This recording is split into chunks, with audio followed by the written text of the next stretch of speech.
ব্যথা এখন কোন জায়গা থেকে ওঠে?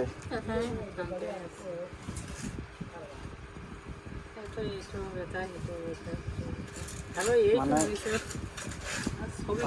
ভাঙছে এই সাইডে ভাঙছে। ব্যথা কি শুধু ওই জায়গায় করে আর গোড়াল হাতে করে না?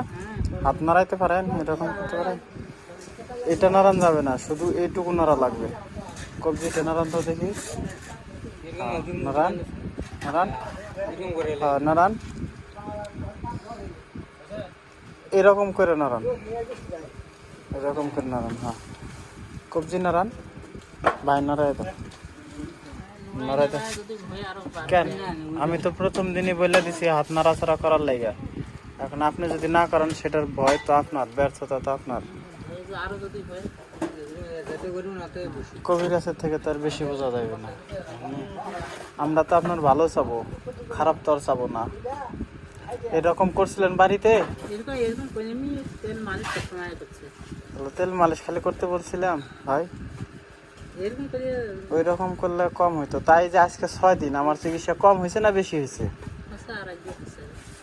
মানে ব্যথা এটা দেরিতে ফালাইবে। মানে ব্যথা যে জিনিসটা, এটা হাড়েরও হবে, মাংসের হবে, রগের হবে। একটু নড়াচড়া করবে, নড়াচড়া করার পরে ব্যথাটা জায়গা উঠবে। এই ব্যথাটা একটু দেরিতে ফালাইবে। এই যে 6 দিন চলতেছে, প্রথম দিন চিকিৎসা দিছি আর আজকে হচ্ছে দ্বিতীয় দিন, তাই না ভাই? তোমাকে ওই দিনে নড়ে নাকি আঙ্গুল নাড়ান যাবে না তো, কবজি নড়া লাগবো। আঙ্গুল নড়ায় লাভ নাই তো, ভাঙছে কবজির ওই জায়গা, নড়াবেন কবজি। এগুলো রগের ব্যথা, ওটা হচ্ছে রগের ব্যথা।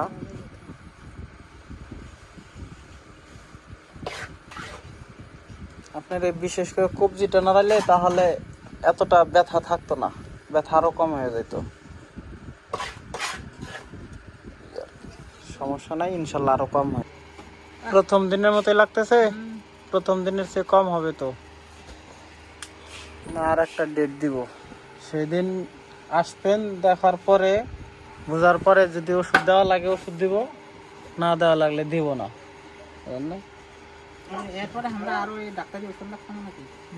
আর একটা বার সেটা পরে যখন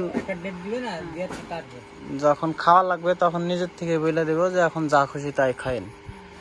আপাতত কিছুটা দিন বন্ধ থাক, মানে আমার চিকিৎসা চলাকালীন বন্ধ থাক। গ্যাসের ট্যাবলেট খাওয়া বন্ধ করেন, সমস্যা নাই। না না না, এটা পরে খাইন। ওই জায়গা পানি বাতাস এগুলো দেওয়া যাবে না, এগুলো দিলে বেশি ধরবে, এগুলো দিলে একটু বেশি হইবে। যদি সহ্য করতে পারেন তাহলে দিন, আর সহ্য না করতে পারলে দেওয়ার দরকার নাই, দিলে কোনো ক্ষতি হবে না। বাতাস পানি দিলে কোনো ক্ষতি হবে না, কিন্তু একটু জ্বালানিটা বেশি হবে। চেপে না, নাড়াচাড়া করা লাগবে এইভাবে। যত নাড়াচাড়া করবেন তত কম হবে, নাড়াচাড়া কম করবেন দেরিতে সারবে। আমি তো প্রথম দিনে আপনাকে বলে দিছি যে হাতটা যত দ্রুত নাড়াচাড়া করবেন। এখন আপনি যদি রায় দেন তাহলে দোষটা আপনার, আমার।